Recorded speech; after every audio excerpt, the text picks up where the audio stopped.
Tonight on Denver 7 News at 6. Very anxiety-provoking. Severe flooding has made a mess of the high country, and the worst may still be to come. It makes you very nervous. Plus, we're unpacking the CDC's latest guidance involving the Delta variant. Giving back to one of our favorite restaurants. We're still trucking. We're still doing it. And remembering Dick Lamb, governor, lightning rod, and outspoken advocate for Colorado. I think that Colorado now and Denver have been enriched by people that I brought into politics in Colorado. Oh boy, the rain has returned just in time for the weekend. The Front Range is under a flash flood watch through tomorrow night. Burn scars could get slammed. Some already have, in fact. Glenwood Canyon, a mud pit right now. Dozens of cars spent the night trapped on I-70, and CDOT now says the interstate will not open until Monday at the earliest. We have teams stationed in Glenwood Canyon as well as northern Colorado. We'll hear from them in a moment. First, Chief Meteorologist Mike Nelson and a very active radar, Mike. Oh, things are really starting to get rolling. Let me show you, first of all, the rainfall forecast over the course of the weekend. The areas that you see in yellow and in red, that could be 3 to 4 inches of rain, and it really only takes about an inch of rain on some of these burn scars to cause the flash flooding. So here's the cause. Monsoon moisture coming from the south, cold front coming from the north. That's going to combine to squeeze out a lot of thunderstorm activity, some of which is already forming pretty good over the Denver area. We're getting some good storms on the north side of the metro area, some reports of some pea-size hail and big raindrops, 98th and Sheridan just in the last few minutes. They extend up into Weld County. Other storms continue Weld County, Larimer County to the west. Every one of these burn scars is under a flash flood warning right now as these very slow-moving thunderstorms continue to drop heavy rain at about an inch per hour. We have flash flood watches for the I-25 corridor as well as the mountains through tomorrow evening.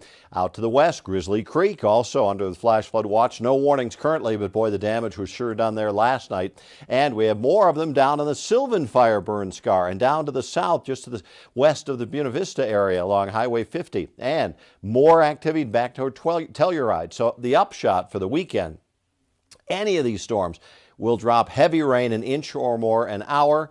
Mountain flooding likely, road closures, more of them very possible, and we'll see that heavy rain right here along the I-25 corridor as well tonight, again tomorrow, and maybe even into Sunday. All right, thank you, Mike. And a word to the wise tonight, steer clear of Glenwood Canyon where there's rain in the forecast. Oh, yes. More than 100 people either had to be evacuated last night or moved to safety because of what you can see here, the mud.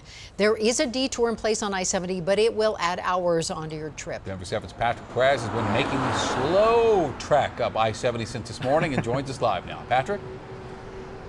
Man, if you guys can believe it, it took us more than 5 hours to get here to Glenwood Springs from Denver. The last time I came out here about 2 months ago, it was just a 3.5-hour drive. I want to take a second now to show you these CDOT crews here that are detouring people right before the eastbound 116 exit off of I-70 here in Glenwood Springs. We're expecting them to be here for a very, very long time. That I-70 closure within Glenwood Canyon in both directions, by the way, will remain in place at least until Monday, CDOT says, but it could last longer than that if the weather does not cooperate. This, of course, is all thanks to those mudslides in at least 10 places that forced CDOT to shut the interstate down. We heard from several people today who, by the way, were stuck in their cars overnight for about 12 hours until they were taken or escorted to a safe location earlier this morning. The CDOT crews still, of course, have a lot of work to do, so you got to make sure you plan ahead if you are heading out here in either direction. We want to remind drivers that these smaller highways around the state will be busier than normal with all the detoured traffic. We ask everyone to have patience and plan ahead for the extended travel times. We want everyone to get to their destination safely. Now, at some point today, the Red Cross here in Glenwood Springs did have a shelter open up at the Glenwood Springs Recreation Center just in case anybody who got stuck here overnight has somewhere to go. Well, they've shut it down. Right now it's on standby mode because only 2 families needed some overnight accommodations. We are, by the way, staying here overnight. So we'll keep an eye on all of this and have a live report tomorrow morning at 9 a.m. That's the latest here in Glenwood Springs. I'm Patrick Perez, Denver 7. Be safe out there, Patrick. Thank you. The rain coming down here in downtown, also coming down in Larimer County. Denver 7's Brian Wang joins us live with that tonight. Brian? Yeah, hey, Ann, good evening to you. Certainly a lot of flash flood warnings issued here in the mountain communities behind me, specifically near the Cameron Peak burn scar. That's what really concerned Highway Patrol and various officials here. That's why they got that road closure issued here. I've seen multiple residents turn back around. Officials just want to see safer conditions up there before reopening the road. And as you recall, last week, a mudslide ripped through the Poudre Canyon area, killing a few residents. So residents, neighbors of those victims, are taking a little extra caution today. I'm scared. But what am I going to do? I don't have any place else to go. Donna Ramsey is preparing for the next flood. The last one decorated her yard with rocks and fallen trees. Today, she added sandbags to the mix. There's brought 180 of them to keep the mud out of our house. Carol Squire's home was untouched, but the bridge that leads to it was damaged and will need to be torn down, according to Larimer County. So we have basically been evicted from our home, and at a rapid rate, for us not even to be able to plan on, where to go, what to take for sure from our cabin. Squire says they've offered to repair the bridge, which would take about 2 weeks and $300,000. But Larimer County officials told Denver 7 the bridge is now a safety issue and there's no time for repairs with more incoming storms. The Red Cross will help the Squires relocate. Meanwhile, Ramsey waits to see how bad the storm will be and if the sandbags will hold. It makes you very nervous. Very nervous. And according to the National Weather Service, the later we go into the evening, the more uncertain storm patterns become. But the NWS did say that they are expecting potential flash floods in this area within the next 24 to 30 hours. Reporting live along Highway 14, Bayan Wang, Denver 7. We're hoping for the best for everybody out there. Now to the CDC believes the Delta variant to be more contagious, more likely to cause so-called breakthrough cases, and more likely to cause severe illness. That is the headline of a front page report in the New York Times. Now, what's buried in the article is just as important. The numbers show the vaccine is still highly effective in preventing serious symptoms.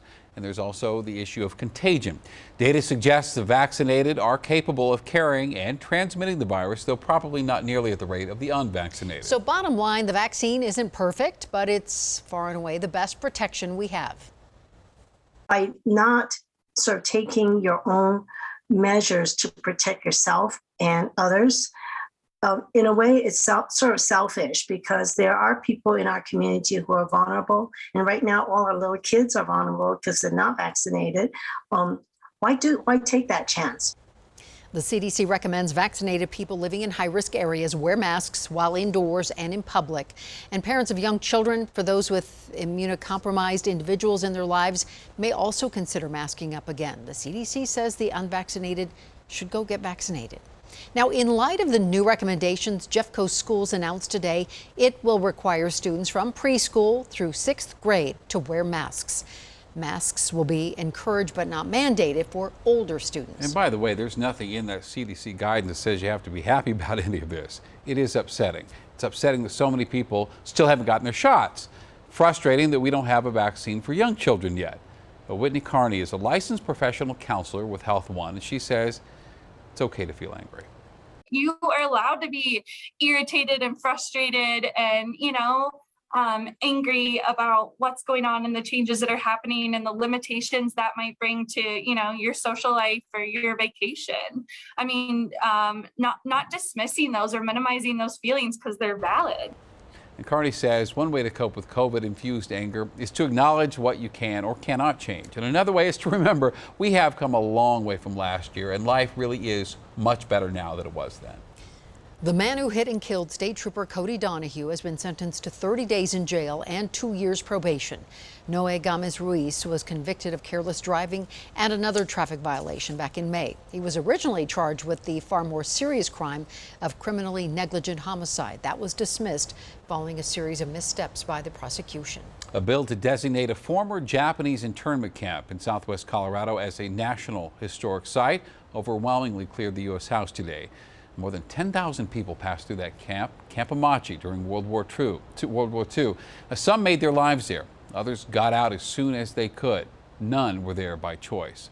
Well, Colorado Congressman Joe Neguse and Congressman Ken Buck say preserving the site will honor survivors and force future generations to reckon with our collective past. And their proposal now heads to the Senate.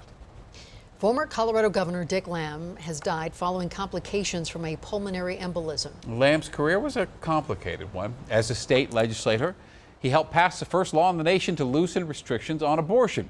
As a three-term governor, he successfully led charge to move the 1976 Winter Olympics out of Denver.